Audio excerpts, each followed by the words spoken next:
Hey everybody, welcome to episode 190 of Is This Thing Working? How you doing, Denise? Oh, man, I'm doing awesome today. Welcome to the show, everyone, on this Tuesday. Did y'all stay up late last night? Yeah, I was going to say, did you get enough sleep last night? Because no, that's why I'm acting all happy today, but I'm excited. My eyes are awake. Yeah, I'm excited to be here with everyone. Joe pulled the midnight shift on us last night. It was kind of weird, man. Too. I mean, who knew that he would actually talk that long?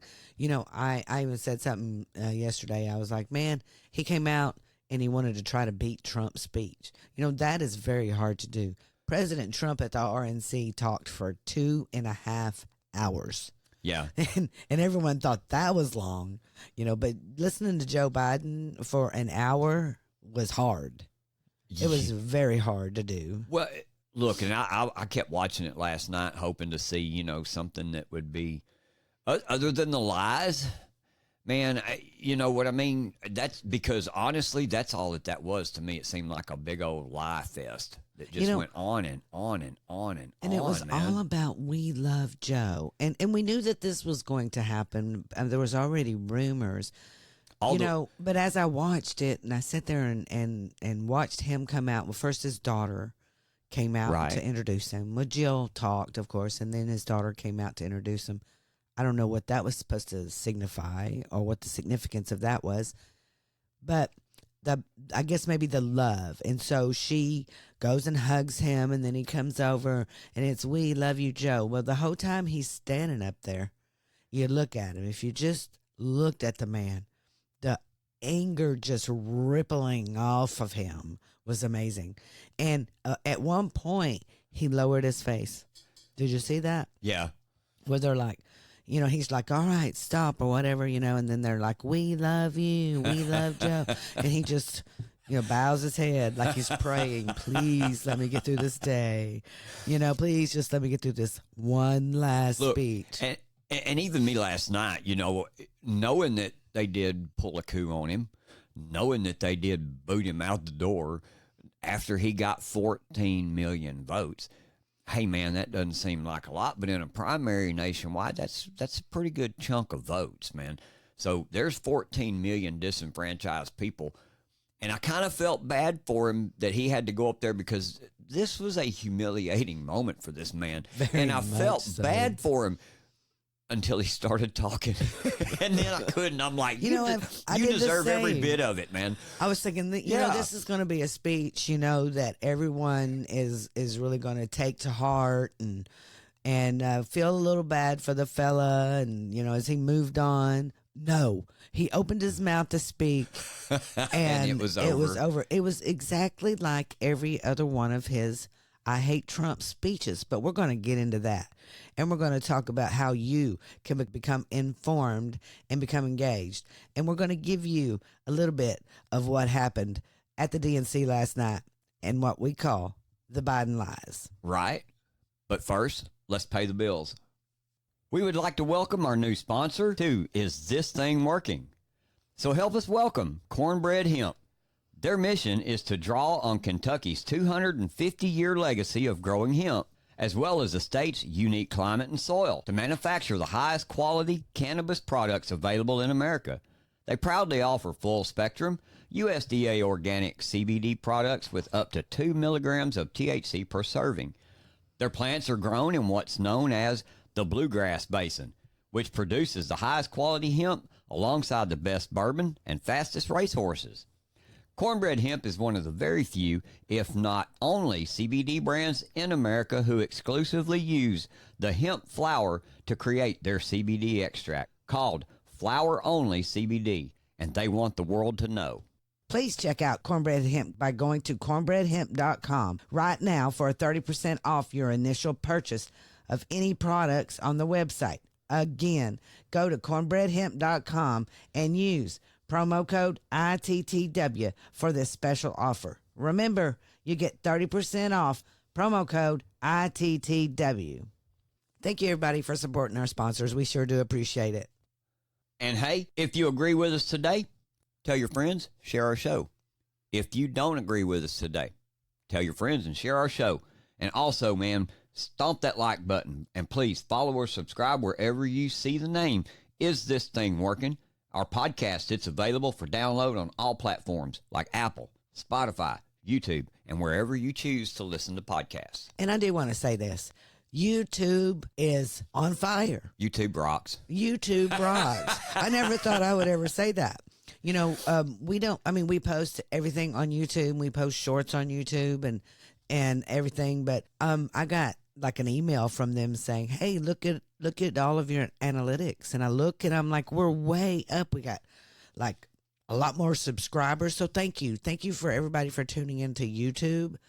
And you can listen to us, like James said, on Apple, Spotify, YouTube, Google, and Rumble, or you can download that Rumble app. So please follow the show, and you will receive instant notifications when we go live, Monday through Friday at 2 p.m. Central Standard Time. Welcome to the show, everyone. Bannon has officially been locked up in federal prison as a Biden-Harris political prisoner for 49 days. Yep. I'm just going to say this. I'm going to say this right now. Free Steve Bannon. Exactly. And you know, I was watching War Room yesterday evening, and his daughter, Captain Maureen Bannon, was on there. And she had a message from Steve Bannon from prison. So listen to what she had to say about her dad. Bannon, welcome. Good afternoon. Tell me, you've got a message from your dad, right? I do, Ben. Thank you for having me on.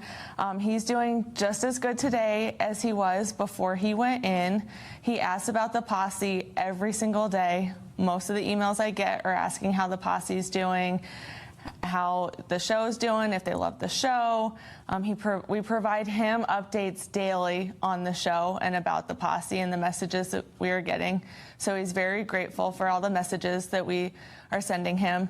But he wants us to focus on two main things going into November. He wants us to focus on getting out the vote efforts and also election workers to stop the steal. So he wants people to, I get everyone misses him, and we will continue to miss him until he gets out and gets back behind the mic. But he wants us to stay focused on getting America First candidates elected and to get Donald J. Trump back in the White House and a win on November 5th and back in the White House in January in 2025. So if everyone makes sure to get involved and do things, even at the local level, that is all we can do. That's what we can do for my dad. Captain Bannon, thanks very much for that. And of course, we can always remember Steve in our prayers and pray that the Holy Spirit sustains him in this trial, right?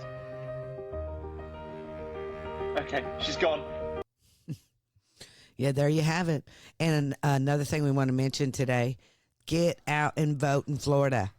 Yep, Florida primaries begin today. A lot of people out there, a lot of MAGA conservatives out there that need your help. Kevin McCarthy, he is on the rampage, you know, so he's trying to get Representative Matt Gaetz out. He is a fighter for us in Congress. We don't have very many, and they've already knocked one of our fighters out, Representative Good. So let's get out there and vote for Representative Matt Gaetz. There we go. And we also want to know, what is your task and purpose? Just like Miss Bannon said on War Room, there is a lot that we can do. We can be informed and become engaged. We have a list here. These are the places that you can go to. www.protectthevote.com. Go to there. Go to www.turnoutfortrump.com. And www.trumpforce47.com. And then believers.donaldjtrump.com. And really, if you go to donaldjtrump.com, there is so many things on there that there's a list of anything that you can help locally and across the country, because we have several states that are very, very much in need of, you know, ballot harvesters. And James and I are going to be part of this, hopefully. We have a meeting tonight, so we will be letting you know and further down the road on what we're going to be doing. We just want to make sure it works out first before that happens, but we're real excited about being a part and becoming engaged and being informed. Got some good plans to with this, so it's going to be exciting. Hopefully it works out tonight. If it does, we will let you know. Yes, we will. It's going to be real exciting. But last night, we all know, if you watched the DNC at all, it was dark. Oh, it was crazy, man. It was low energy. You know, even with what they kept showing as far as big numbers of people, it was low energy. It really was, man. I kept thinking that the sound was canned, like the loud noise. I thought that was maybe just the delay. The delay. See, I wasn't for sure about that because it just sounded like it wasn't real half the time. So with them, you never can tell. You just never can tell. But there was a lot of people there. I mean, they had all their delegates. Mm-hmm. So, of course, they're all going to be there. It's going to be a packed house. Yeah. Because they had their delegates sitting in certain places. That's what I was going to say, too. And if you paid attention last night, there was only probably 1 or 2 or maybe 3 states that really those delegates would get loud and cheer. After that, man, it was kind of... I think people were exhausted. They were. They went to a marathon. They wanted to do the whole DNC in one night. I'm beginning to think so. And I guess everybody wanted to speak on night 1 or the night that Joe Biden spoke so they could, you know, thank him and love him. I said that last night, too, even watching that, because you had Hill Dog come out there, you know, Hillary, HRC come out there. You had the Hill Dog. And I kept expecting to see Barack out there even last night. I'm surprised Bill Clinton didn't come out. Anybody. But I think they're supposed to be later on. I think even Kamala, Obama. Yeah, and even Kamala come out and spoke for like a minute or two. And she wasn't even supposed to. Right. I mean, she's not. She's going out for president. She's supposed to sit over there and let them like love all over her. I said this last night on social media too. One of the many comments that I made last night, I was like, God, these people can lie faster than I can ride a bicycle. Because, I mean, it was just over and over, and they all said the same lies. That was what was crazy, too. And it's the same ones that they've been saying for years. But President Trump yesterday, last night, you know, I guess after the DNC, Kamala Harris comes out and says... This was during the DNC. Was it during? And it was shortly after she got up on stage. That's what it was. Yep. You know, and I don't understand what the big deal is and why that they refuse to debate on Fox News. I don't understand this. You know, that their reasoning is, that is a what is that, election denier channel. You know, but then they force him to go in front of ABC and all these leftist stuff all the President Trump time. knows how to handle them people. Yes, and that's the thing. Hey, go ahead. You met them on their terms the last time, and you destroyed Joe Biden in front of the entire globe. Mm-hmm. You know, go ahead and do it again. Yeah. I know he can. Oh, well, just like Gunther Eagleman said on here on X, he said she's a coward, and she is. Yeah. She knows that they would ask the tough questions. Yeah. I mean, it's all about policy. But President Trump's statement. Yeah, he said, Comrade Kamala Harris has just informed us that she will not do the Fox News debate on September 4th. I'm not surprised by this development because I feel that she knows it is very difficult at best for her to defend her record-setting flip-flopping on absolutely everything she once believed in, including her statements that there will be no fracking in Pennsylvania and her horrible performance on the border. Our borders are where millions of criminals and people from mental institutions and terrorists have been allowed to pour into our country, totally unchecked and unvetted. It's called, and she loves it, an open border. Rather than the debate on September 4th, I have agreed to do a teletown hall anchored by Sean Hannity for Fox. It will take place in the great Commonwealth of Pennsylvania, and details are to follow. Well, you asked why they don't want to debate. This is why they don't want to debate, is because the game that they play was the lie game from last night. And if they debate, then she's got to be called out on her lies. Just like I said, though, and they've done it, you know, Tapper did it to Biden even, too. Biden tried to skirt by, and Tapper kind of caught him on a couple things. And I would hope that would happen again. Yeah. Because, you know, her price gouging idea last week kind of set the left-wing media off kind of a lot. You notice they didn't really talk about any of the main issues that the people want. They didn't talk policy last night. That's exactly correct. Donald Trump is bad, you know, and on day one on the DNC, Biden says he created 800,000 manufacturing jobs. It looks more like 150,000 created since 2019 and none created in the past 2 years. And here is President Trump. I mean, he continues to say over and over that Donald Trump did not create any manufacturing jobs. Well, that is false. Yeah, that's a it's big lie. 100% a lie. And anything that Biden, any manufacturing jobs that came up during the Biden administration came from the Trump administration. So listen to President Trump in Pennsylvania yesterday. I kept every single promise I made to the workers of Pennsylvania and to every other place within our country. On day one, I withdrew from the unfair job-killing Trans-Pacific Partnership, and if I didn't do that, you wouldn't be open right now. You wouldn't have a job. That was a big thing. It was approved by another president.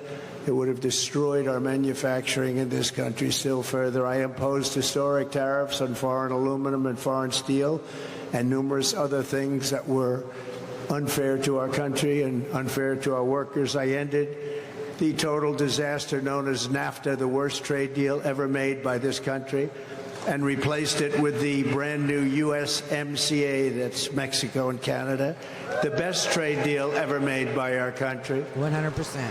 Although I will tell you that I think the deal with China was probably even better. They had to buy $50 billion worth of our product, but after COVID, I don't even talk about that anymore. $50 billion they had to buy, and they were buying it too. And I stood up to China like never before, bringing in hundreds of billions of dollars when no other president had gotten literally 10 cents from China. I brought in hundreds of billions of dollars from China. Never happened before. Nobody else literally got 10 cents. Wow. Literally got 10 cents. And look what President Trump did. And J.D. Vance comes out and he says he's right. 12,000 factories came back to our country thanks to President Trump. Imagine what we could do with another 4 years of smart leadership. Exactly. And I love the fact that he said he destroyed NAFTA. And I'm glad that he did. But even back then, when it was first created, people screamed about that, man, that it was going to move our jobs away. It did exactly that, man. It moved our jobs away. And that was one of the big lies that Biden spouted last night. He spouted other lies. Not only him, every speaker last night seemed to bring up the weaponization of the government and that Trump is going to take over the law enforcement and he's going to become a dictator. And everything that they said was pure gaslighting because Biden's done every bit of these things, but yet they continue to holler it's Trump, man. It's crazy. We had a speaker last night who came out and said these very things. So listen to what she had to say. Donald Trump would be able to weaponize the Department of Justice to go after his political opponents. He could yeah, like we're talking about. The gaslighting is strong, man. Absolutely. And Sarah Fields, she posted this and, kind of ticked her off. Because she says the FBI came knocking on my door last year in search of my sources, not to ask more questions about a potential terrorist threat. So who's going to tell her that she's false? Yep. Everything she's saying is false. They want you to believe that what they're doing to conservatives because they don't like them or, them actually trying to report on the falsehoods. No, they'll come after you. They did January 6th, Steve Bannon, Peter Navarro. Oh, look, O'Keefe Media. Mm-hmm. He got attacked and by FBI. Steve Baker got arrested. Yes, I mean just Owen many Schroyer. people. Yeah, But let's continue to listen to her here. He could even turn the FBI into his own personal police force. That is not how it works in America. That's the only truth I heard all night long was that sentence right there. That's not how it works in America. That's how it works in dictatorships. So she, in essence, says Joe Biden and Harris are dictators because that's exactly what they've done. They've weaponized the government against President Trump. Over and over again, we've discussed the weaponization of what's happened to President Trump. But they have done that. We've watched it happen. We've watched the amount of money they've stolen from him to stop him from trying to be the president of the United States again. And they're going to continue to do this over and over again. They're not going to stop. They tell you to their face. Mm-hmm. What do you think they're going to do on September 18th? Honestly. I think they're going to put him in jail. I think so, too. You know, he's trying real hard to have it, like, moved out. But every little thing that he does, it's a no, no, no. I mean, he's even tried to appeal the gag order. He's done it. I mean, he's like running for president, and they are still interfering in the election. And they will continue to interfere in the election. Look what they did to him. And I'm sorry. This was an inside job. They just about on July 13th, look what happened to him. I mean, and still, they're not talking about not one mention of what happened to President Trump. Not I'm sorry, not I can't believe this is happening to our political opponents. Yeah. Nothing is happening. And last night, too, I seen a story, too, last night that says that the Butler County SWAT team was the ones that shot Thomas Crooks. That's amazing. Not the Secret Service. All this sniper. time. Yeah. The Secret Service, they did. They lied. They lied in the hearings, in the investigations again. But then no justice. None. No None justice whatsoever. at all. It's a two-tier justice system. We've seen that. She tries to say Trump's going to weaponize it, but we see different. We see it happening right now. Yeah, and then Joe Biden, he continues to come out and say even more lies over and over again. Y'all remember the Charlottesville Nazi thing? They were very fine people.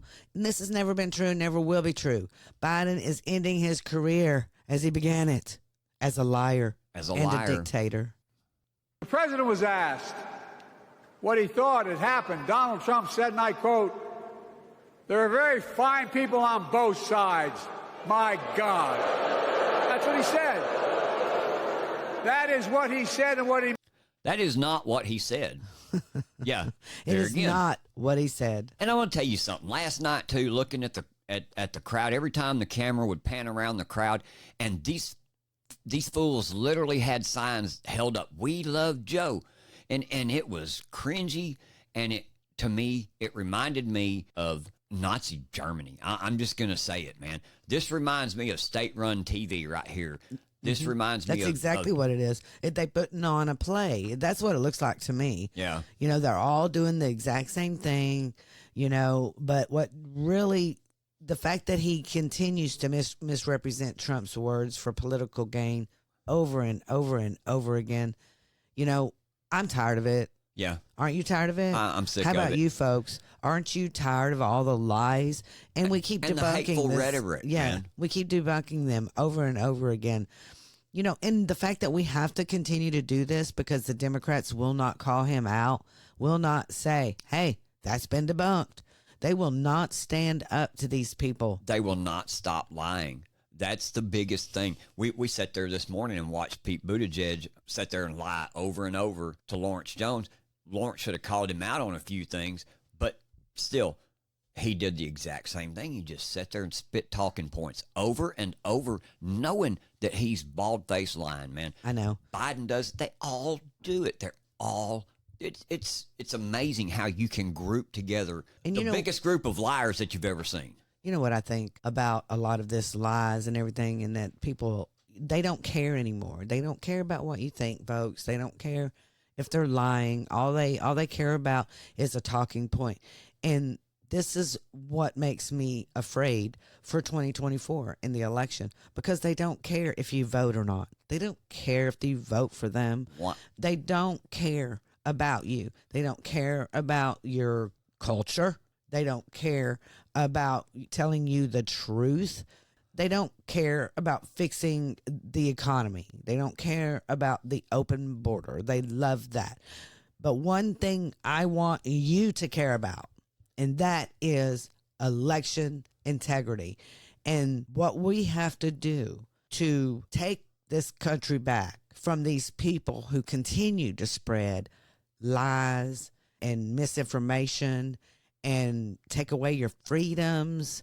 I mean, that's what they're doing to you without you knowing it, while you're sitting there watching them on TV like we did last night and making fun of them and da-da-da-da-da. But in the background, they have a lot going on that they're doing, so they don't have to worry about horrible presidents. They're gonna cheat. They're gonna cheat. That's who they are. That's what they do. They're going to cheat. You think about it. Their plan A, it didn't work.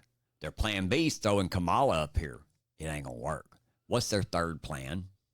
What do you think? They play chess.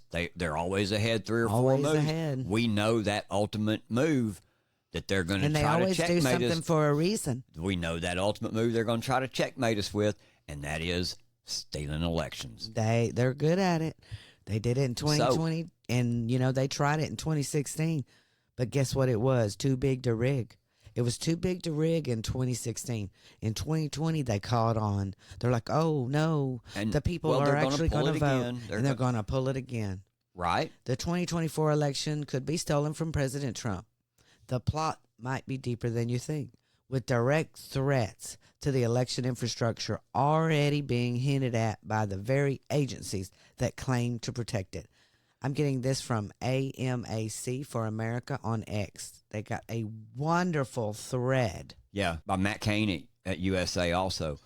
Here we go. The FBI and CISA recently warned about potential attacks on election infrastructure that could limit public access to election information. But don't worry, they'll assure us that the integrity of the election won't be impacted. Does that sound trustworthy to you? Number 2, remember, this is the same FBI that she talked about. This is the same FBI that raided Mar-a-Lago and recently downplayed whether Trump was shot. Now they're telling us that even if we don't see live results on election night, we should just trust whatever numbers that appear later on, man. Which is unprecedented. But that's what they did in 2020. They made you. Every one of these news programs said, you believe President Biden is the president, right? And there's more. Over and over. Yeah, and there's more. Raskin's already laying out a scenario where Congress disqualifies Trump from office, even if he wins. He's hinting at using the 14th Amendment's insurrection clause. But there's one catch that he's conveniently ignoring.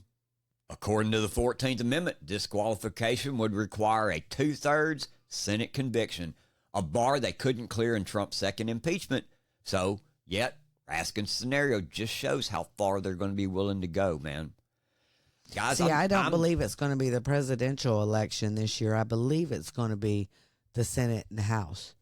I believe that's where they're going to do the focus on the cheating. Well, and Biden admitted last night, too, that he backed out because they were going to lose the down ballots. Yes. And that's what they kept saying to him. We're going to lose the down ballots. Well, that's what they're going to focus on is down ballots. So, Florida, get out there and vote. Yep. Vote today. Yep. Vote for MAGA. We need MAGA in that House.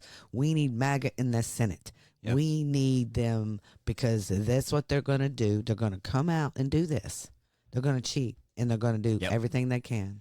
The fifth point that he makes is that it's not just about influencing voters this time. The Democrats' campaign strategy seems eerily similar to 2020, uninspired, avoiding the public, and pushing their radical agenda. Are they planning to win through votes or through schemes? They're already scheming. They're scheming. Kamala Harris's nomination and selection of Tim Walz as VP is very telling. Their platform repels moderates and mirrors the lackluster 2020 Biden campaign. Yet these people seem real confident. Why?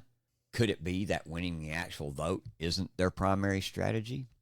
They're counting on outdated voter rolls, weak ID laws, and vulnerable voting system. Add millions of new illegal immigrants into the mix, and you see their real plan. Stack the deck so much that actual votes barely matter. The great replacement theory. That's why the border's been open all this time. And we continue to tell you there is a great replacement theory. They're replacing you. They're replacing your vote. But the whole time that everyone has been out here saying, hey, they're doing this, they have been on the other side going, no, we're not. No, we're not doing this. But they are. And I know after listening to those 4 or 5 points, one of the things that you probably think about is, well, we've known these problems since 20 and ain't been shit done about it. There's a lot of truth to that statement. But there are things being done. The RNC isn't sitting idly by. We've put in new measures that have been put in place to combat these kind of threats, and the GOP is seeing a surge in voter registration. Plus, we've seen how powerful prayer and faith can be in these times of crisis. Like I said, what was their plans? The first one was to try to assassinate him. We witnessed divine intervention that many believe saved President Trump's life that day. With less than 100 days left until the election, will God's plan to see Trump through the victory that's too big to rig? Guys, I'm telling you, we watched that day too, and the odds of it happening the way that it happened had to be divine intervention. It reminded me of the Pulp Fiction when Jules and Vinny were standing in there, and they get all the gunshots fired at them, and they're still standing there at the end of all that gun blast, and all the bullet, you can see all the bullet holes in the wall behind them. To me, that's what happened there that day, man. It's amazing. With him. But the establishment is strong, but their plot to steal the election isn't foolproof. It's time for patriots to stay vigilant, pray, and fight for an election that truly reflects the will of the people. And that's because we have to make it too big to rig. Is this thing working? Rise up. Well, hey, everybody, that's it for today. Thanks for listening, and I hope you've enjoyed the show. Hope you've learned some things about what's going on around us in the nation and in your communities. We couldn't do this without your continued support either. We appreciate all of you showing up, taking the time to listen to us today. So please, like I say, make sure to hit the like button, share our show with all your friends. We'll see you next time on Is This Thing Working? And as always, I'm James, and that's my lovely co-host over there, Denise. And we'll see you next time. We're out.